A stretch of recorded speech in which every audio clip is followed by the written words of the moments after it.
Studies show that spending time in natural environments has positive effects on physical and emotional health. Microbiota, the bacteria that live in our guts, is good for us. For example, diverse microbiota can improve immune responses and reduces the risk of disease. One way to promote diversity is by getting your hands dirty, get outside and meet your neighbors. When you're standing inside on a rainy day, it can be hard to believe there's so much life on Earth.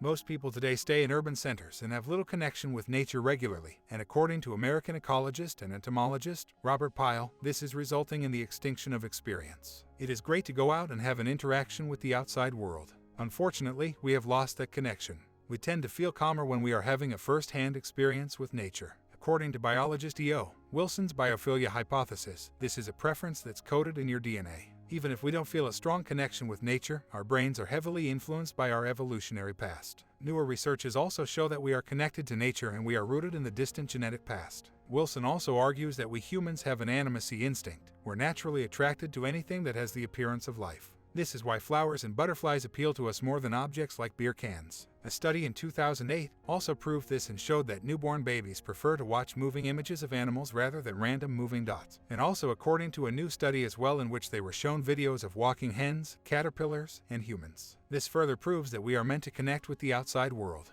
In the United Kingdom, 3 out of 4 children aged 5 through 12 now spend less time outdoors than prison inmates, who are required by the United Nations to get at least 1 hour of exercise outside every day. Technology is the biggest culprit keeping children from enjoying nature. Today's children spend more than twice as much time looking at screens than they do exploring the outdoors. That's not the only contributor. So many parents telling their children to be careful at every turn. Our society has developed a widespread safety-first mentality. As a result, children are growing up with limited exposure to the outdoors. A study from Chicago in 1998 showed that children who have access to nature are more likely to play outside and less likely to interact with technology. This is significant because playing outside gives children the ability to use their creativity and develop socially, psychologically, and creatively, something which is not easy for children in inner cities. Regardless, there is an uplifting trend as more schools are embracing the idea of nature schools. Contact with nature helps maintain our system balance. The British soldiers in the World Wars made use of this. They turned to the act of gardening in the trenches, growing poppies, primroses, and forget-me-nots, and this helped reduce their psychological stress. Another technique is the Shinrin-yoku or forest bathing, which is a Japanese practice that involves spending at least 2 hours in a forest and breathing deeply. The Japanese have proven it's possible to boost your immune system by increasing the number of NK cells. These cells are linked with decreased depression, anxiety, and cancer risk.